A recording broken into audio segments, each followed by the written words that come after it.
नमस्कार दोस्तों, कैसे हैं आप सब। दोस्तों, आज इस वीडियो में बात करेंगे स्वरों के वर्गीकरण के बारे में। दोस्तों, जो स्वरों की संख्या है वो 11 मानी गई है।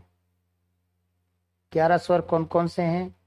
अ, आ, ई, ई, उ, ऊ, री, ए, ऐ, ओ, औ। ये 11 स्वर है दोस्तों। इन 11 स्वरों को अगर अलग अलग भागों में बांटा जाए, मूल स्वर में यानी ह्रस्व स्वर में, दीर्घ स्वर में, तो दोस्तों मूल स्वर की बात करें तो मूल स्वर में आते हैं अ, ई, उ, री। और दीर्घ स्वर की बात करें तो दीर्घ स्वर में आते हैं आ, ई, उ। दीर्घ स्वर इनको इसलिए कहा जाता है कि यह दो स्वरों के मेल से बनकर दीर्घ हो जाते हैं। जैसे अ और अ मिलकर दोस्तों आ हो गया, ई और ई मिलकर बड़ा ई हो गया, उ और उ मिलकर बड़ा उ हो गया। संधि स्वर की बात करें तो संधि स्वर के अंतर्गत दोस्तों ए, ऐ, ओ, औ। अ और ई मिलकर ए हो गया, अ और ए मिलकर बड़ा ए हो गया, अ और उ मिलकर ओ हो गया, अ और ओ मिलकर बड़ा ओ हो गया। आगे बात करें, उत्पत्ति के आधार पर स्वरों का वर्गीकरण। उत्पत्ति के आधार पर स्वरों का वर्गीकरण दो भागों में किया गया है, मूल स्वर और संधि स्वर। मूल स्वरों की बात करें तो अ, ई, उ और री को मूल स्वर माना गया है। संधि स्वरों के अंतर्गत आ, ई, बड़ा उ, ए, ऐ, ओ और औ, इनको संधि स्वर में सम्मिलित किया गया है।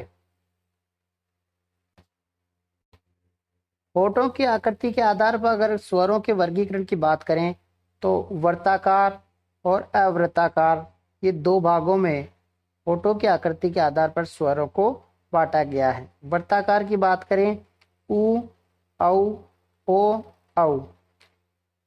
चार जो ये स्वर हैं इनको वर्ताकार की श्रेणी में रखा गया है और अवर्ताकार में री, ए, ऐ, आ, ई और बड़ा ई, इनको अवर्ताकार की श्रेणी में रखा गया है। जिह्वा के उच्चारण के स्थान पर बात करें तो तीन भागों में स्वरों का वर्गीकरण किया गया है, अग्र स्वर, मध्य स्वर और पश्च स्वर।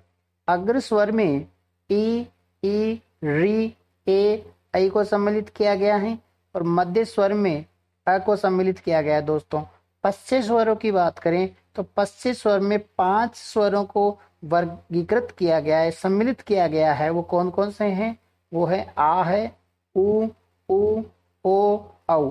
ये 5 जो स्वर हैं वो पश्च स्वर में आते हैं और मध्य स्वर में अ आता है और अग्र स्वर में 5 स्वर अग्र स्वर में सम्मिलित किए गए हैं। तो 5 इसके हो गए अग्र स्वर के, 5 पश्च के हो गए, एक मध्य को हो गया। तो 5 5 10, एक और 11 स्वर को जिह्वा के उच्चारण स्थान के आधार पर अलग अलग भागों में बांटा गया है।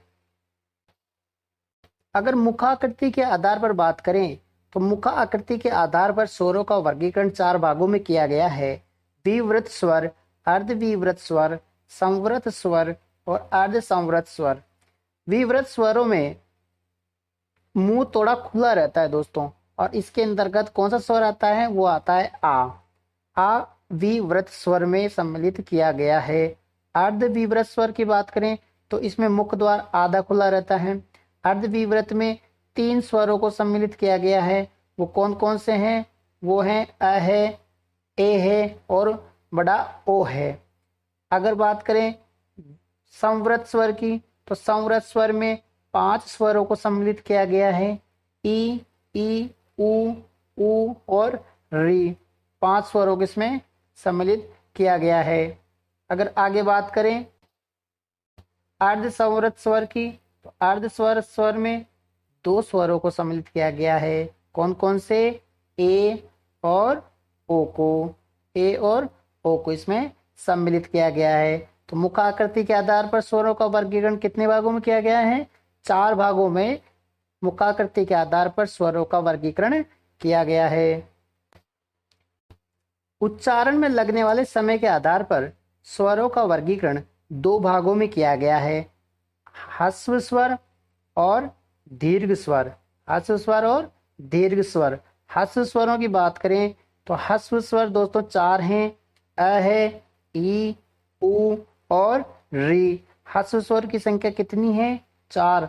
और दीर्घ स्वरों की बात करें तो दीर्घ स्वर में 7 स्वर सम्मिलित किए गए हैं, आ, ई, उ, ए, ऐ, ओ, औ। ये जो 7 स्वर हैं इनको उच्चारण के आधार पर दीर्घ स्वर में सम्मिलित किया गया है। उच्चारण के आधार पर, उच्चारण और प्लस आधार, उच्चारण आधार के आधार पर स्वरों का वर्गीकरण 2 भागों में किया गया है, निर्नुनासिक और अनुनासिक। अगर निर्नुनासिक की बात करें, जिनका उच्चारण नाक से नहीं होकर मुंह से होता है, उनको क्या कहते हैं? निर्नुनासिक। जिनका उच्चारण नाक से नहीं बल्कि कहाँ से होता है? मुंह से होता है दोस्तों, तो उसको क्या कहते हैं? निर्नुनासिक स्वर। और सभी 11 स्वर इसमें सम्मिलित किए जाते हैं। अनुनासिक की बात करें, जिनका उच्चारण नाक और मुंह दोनों से होता है, तो उसको क्या कहते हैं? अनुनासिक स्वर। चंद्र बिंदु तथा अनुस्वार स्वर इसके अंतर्गत सम्मिलित किए जाते हैं। चंद्र बिंदु कैसे लिखी जाती है? ये चंद्र बिंदु है।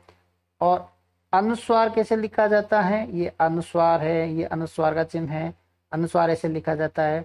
तो दोस्तों, आपको ये वीडियो कैसा लगा मुझे कमेंट्स बॉक्स में लिखें और इस चैनल को ज़्यादा से ज़्यादा शेयर करें और लाइक करें, सब्सक्राइब करें। आज के लिए इतना ही। धन्यवाद।